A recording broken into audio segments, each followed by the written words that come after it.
ዕለታዊ ልማዶቻችን እኛ ሳናውቀው ነርቫችንን በዝምታ እየጎዱት ቢሆንስ? አዎ፣ የነርቭ መጎዳት በአንድ ጀንበር አይከሰትም። ብዙውን ጊዜ ለወራት ወይም ለዓመታት በቀስታ እያደገ የሚሄድ ሲሆን በመጨረሻም የእጅና እግር መደንዘዝ፣ መውረር፣ የማቃጠል ስሜት፣ የጡንቻ ድክመት፣ ሚዛንን ማጣትናም ከባድ ስር የሰደደ ህመምን ያስከትላል። ነገር ግን መልካሙ ዜና ምንድን ነው? አብዛኛዎቹ የነርቭ መጎዳት መንስኤዎች ሙሉ በሙሉ መከላከል የሚቻሉ ናቸው። በዛሬው ቪዲዮአችን ላይ ጤናማ ነርቭ፣ ቀልጣፋ የሆነ የደም ዝውውር፣ ንቁ የአእምሮ እምቅ አቅምናም ሙሉ ጤንነት እንዲኖራችሁ ከፈለጋችሁ በአስቸኳይ ማቆም ያለባችሁን 15 የተለመዱ ልማዶችን እንመለከታለን። አንዳንዶቹ ስህተቶች በጣም ሊያስገርማችሁ ስለሚችሉ እስከ መጨረሻው አብራችሁኝ ቆዩ። ከመጀመራችን በፊት ግን እንኳን ወደ ቻናሌ በደህና መጣችሁ እላለሁኝ። በሳይንስ የተደገፉ ቀላል የሆኑ የጤና ምክሮችን ከወደዳችሁ ይህንን ቪዲዮ ላይክ እና ሼር በማድረግ ሌሎችንም አስተምሩ እላለሁኝ። አዲስ ከሆናችሁ ሰብስክራይብ አድርጉ። ጥያቄያችሁን በኮመንት ላይ አስፍሩልኝ፣ በደስታ እመልስላችኋለሁኝ። በቀጥታ ወደ ትምህርቱ እንለፍ። የነርቭ ስርዓታችን በሰውነታችን ውስጥ ካሉት በጣም ውስብስብና አስደናቂ ስርዓቶች ውስጥ አንዱ ነው። ልባችን እንዲመታ፣ እንድንተነፍስ፣ እንድንንቀሳቀስ፣ ምግብ እንዲፈጭ፣ እንድናስታውስ፣ እንድናይና የሚሰማንን ማንኛውንም ስሜት በሙሉ የሚቆጣጠረው የነርቭ ስርዓታችን ነው። ጤናማ ነርቭ እንዲኖረን ሶስት ዋና ዋና ነገሮች ወሳኝ ናቸው። አንደኛው ጥሩ የሆነ የደም ዝውውር ነው። ሁለተኛ ትክክለኛ የሆነ የአልሚ ምግብ አቅርቦት ነው። ሶስተኛ ደግሞ ከብግነት ወይም ከኢንፍላሜሽን እናም ከአደጋ መጠበቅ ይኖርብናል። በሚያሳዝን ሁኔታ ግን ብዙዎቹ የዕለት ተዕለት ልማዶቻችን ነርቫችንን እነዚህን ወሳኝ ነገሮች በቀስታ ይነፍጉታል። አሁን ዛሬውኑ ልታቆሟቸው የሚገቡ 15 ልማዶችን አብረን እንመልከት። አንደኛ፣ ከፍተኛ የሆነ የደም ስኳርን ችላ ማለትን ማቆም ነው። ይህ በዓለም ዙሪያ ለነርቭ መጎዳት ትልቁ እናም ዋነኛው መንስኤ ነው። ያለማቋረጥ የሚጨምር የደም ስኳር ነርቮችን የሚመግቡትን ጥቃቅን የደም ስሮችን ይጎዳል። በተለይም በእግርናም በእጅ ላይ ያሉ ነርቮች በጊዜ ሂደት ኦክስጅንና አልሚ ምግቦችን ያጣሉ። ይህም የመደንዘዝ፣ የመውረር፣ የማቃጠልናም እንዲሁም ስሜትን የማጣት አደጋን ይጨምራል። ስኳርን አዘውትራችሁ ተለኩ። አትክልቶችን፣ ሙሉ ጥራጥሬዎችንና ፕሮቲኖችን ተመገቡ። የአካል ብቃት እንቅስቃሴን አድርጉ እናም የሐኪማችሁን ትዕዛዝ በትክክል ተከተሉ። ሁለተኛ፣ ማጨስን ማቆም ነው። እያንዳንዱ ሲጃራ የደም ዝውውርን ይቀንሳል። ማጨስ የደም ስሮችን በማጥበብ ኦክስጅን ወደ ነርቮች እንዳይደርስ ያደርጋል። ይህም ነርቮች ራሳቸውን እንዳያድሱ ያግዳል። በተጨማሪም በሰውነት ውስጥ ብግነትንናም የኦክሲዲቲቭ ስትረስን ይጨምራል። ማጨስን ማቆም የደም ዝውውርን በአፋጣኝ የሚያሻሽል ሲሆን ከነርቭ ጋር የተያዙ ከባድ ችግሮችንም በእጅጉ ይቀንሳል። ሶስተኛ፣ አልኮልን ከልክ በላይ መጠጣትን ማቆም ያስፈልጋል። ከመጠን በላይ አልኮል መጠጣት ነርቮችን በቀስታ ይመርዛል እንዲሁም ይጎዳል። በተጨማሪም አልኮል ሰውነታችን ለነርቭ ስራ እጅግ አስፈላጊ የሆነውን የቫይታሚን ቢ1 ንጥረ ነገር እንዳይመጠጥ ያደርገዋል። አልኮልን ሙሉ በሙሉ አቁሙ፣ ካልሆነ ግን በጣም በደካማ መጠን ወይም በጥቂቱ ብቻ መውሰድ ነው። አራተኛ፣ ቀኑን ሙሉ መቀመጥን ማቆም ያስፈልጋል። ነርቮቻችን እንቅስቃሴን ይወዳሉ። ለረጅም ሰዓታት መቀመጥ የደም ዝውውርን ይቀንሳል እንዲሁም በዳሌና በታችኛው ጀርባ አካባቢ ባሉ ነርቮች ላይ ከባድ የሆነ ጫናን ይፈጥራል።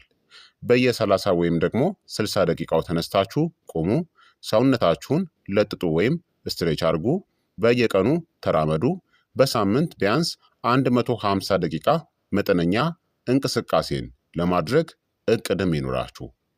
አምስተኛ የተቀነባበሩ ምግቦችን በየቀኑ መመገብን ማቆም ያስፈልጋል። በፋብሪካ የተቀነባበሩ ምግቦች ከመጠን በላይ ስኳር፣ ጤናማ ያልሆኑ ስብና ሶዲየምን የያዙ ሲሆን ለነርቭ ጠቃሚ የሆኑ ፋይበርና ቫይታሚኖች የላቸውም። ይህ ደግሞ ለውፍረት፣ ለስኳርና ለልብ ህመም ያጋልጣል። እነዚህ ሁሉ ደግሞ የነርቭ ጠላቶች ናቸው። በተቻለ መጠን ከተፈጥሮ ያልራቁ ምግቦችን፣ ፍራፍሬዎችን፣ አትክልት፣ ለውዝ፣ ጥራጥሬ እና ፍሬዎችን፣ ሙሉ ስንዴን ተመገቡ። ስድስተኛ የቫይታሚን እጥረትን ችላ ማለትን ማቆም ያስፈልጋል።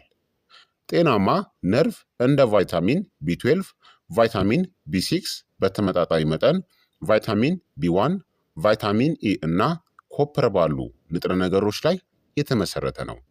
የእነዚህ ቫይታሚኖች ማነስ ወይም ደግሞ እንደ ቢ6 ያሉትን ያለ አግባብ ከመጠን በላይ መውሰድ የነርቭ ችግርን ያመጣል። የመደንዘዝ ምልክት ካለባችሁ ማንኛውንም ማሟያ ከመውሰዳችሁ በፊት የደም ምርመራን በማድረግ የሐኪም ምክርን አግኙ። ሰባተኛ እንቅልፍ ማጣትን ማቆም ያስፈልጋል። ሰውነታችን ራሱን የሚያድሰውና የቆሰሉ ነርቮችን የሚጠግነው በምተኙበት ጊዜ ነው። በቂ እንቅልፍ አለማግኘት በሰውነት ውስጥ የጭንቀት ሆርሞንን በመጨመር የህመም ስሜትን ያባብሰዋል። በየቀኑ ከ7 እስከ 9 ሰዓታት ጥራት ያለው እንቅልፍን ተኙ። ከመተኛታችሁ በፊት ስልክ ወይም ቲቪን አትመልከቱ። የመኝታ ክፍላችሁ ጸጥ ያለና ጨለማ መሆኑን አረጋግጡ። ስምንተኛ ያለማቋረጥ ውጥረትና ጭንቀት ውስጥ መኖርን ማቆም ነው።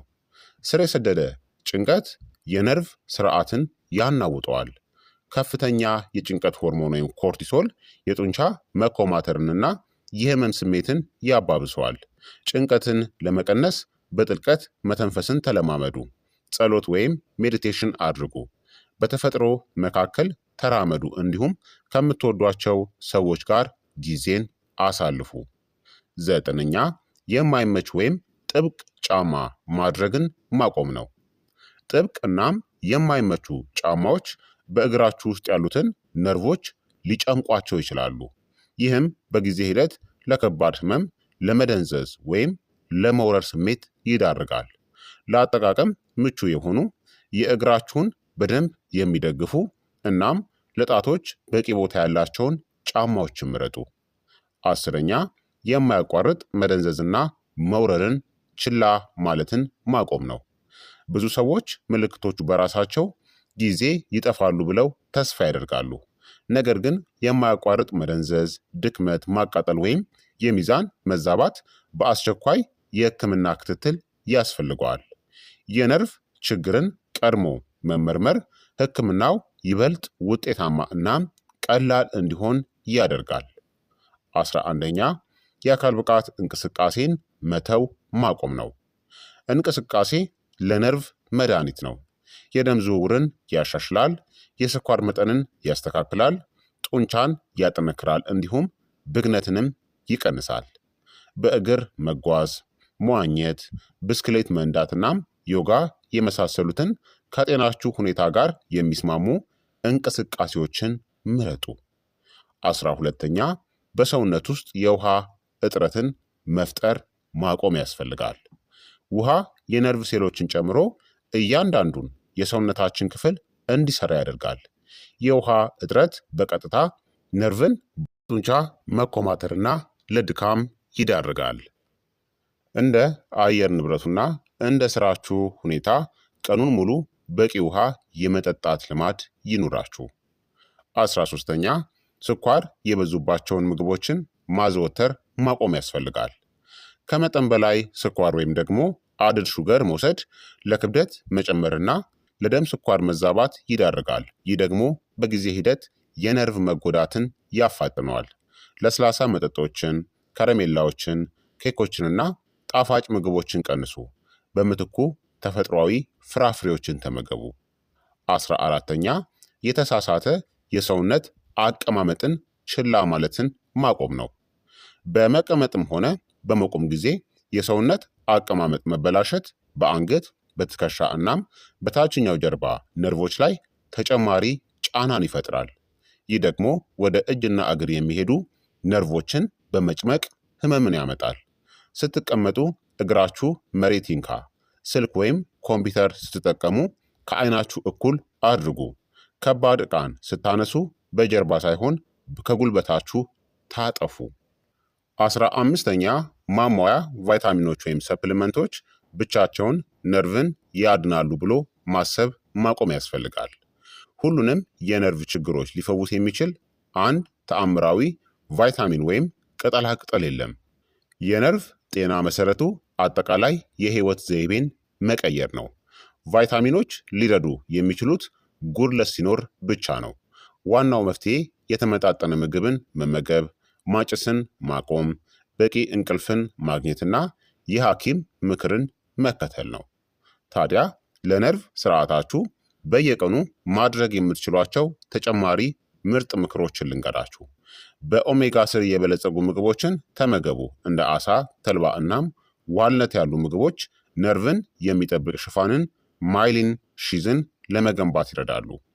የደም ግፊትንና ኮሌስትሮልንም ተቆጣጠሩ። ጤናማ የደም ግፊት የነርቭ ደም ስሮች እንዳይጎዱ ይከላከላል። አእምሯችሁን አነቃቁ። መጻሕፍትን ማንበብ፣ አዳዲስ ነገሮችን መማርናም እንቆቅልሾችን መፍታት የአንጎል ነርቮች ሁልጊዜ ንቁና ጤናማ ሆነው እንዲቀጥሉም ያደርጋል። በአጠቃላይ ጤናማ ነርቭ በአንድ አስማታዊ ምግብ ወይም ደግሞ በአንድ ተአምራዊ ክኒን አይጠበቅም። ነርቫችሁ የሚጠበቀው እናንተ በየቀኑ በምታደርጓቸው ጥቃቅን የሆኑ ምርጫዎች ነው። እነዚህን 15 ጎጂ ልማዶች በማስወገድ የተሻለ የነርቭ ተግባር፣ ቀልጣፋ የደም ዝውውርና ከበሽታ ነፃ የሆነ ህይወት መምራትን ትችላላችሁ ማለት ነው። የዛሬው የጤና ትምህርት እንግዲህ ይህንን ይመስል ነበረ። ይህ ቪዲዮ ጠቃሚ ሆኖ ካገኛችሁት ቪዲዮ ላይክ አድርጉ። እንዲሁም ደግሞ ለቻናላችን አዲስ ከሆናችሁ ሰብስክራይብ በማድረግ ቤተሰብ ሁኑ እላለሁኝ። እንዲሁም ነርቫቸውን ለብዙ ዓመታት በጤና መጠበቅ ለሚፈልጉ ወዳጅ ዘመዶቻችሁ ይህንን ቪዲዮ ሼር በማድረግ አስተምሯቸው እላለሁኝ። ስላዳመጣችሁኝ እጅግ አድርጌ አመሰግናለሁኝ። በሚቀጥለው ቪዲዮ እስከምንገናኝ ድረስ ምንጊዜም ጤናማ ሁኑ። ቻው ቻው።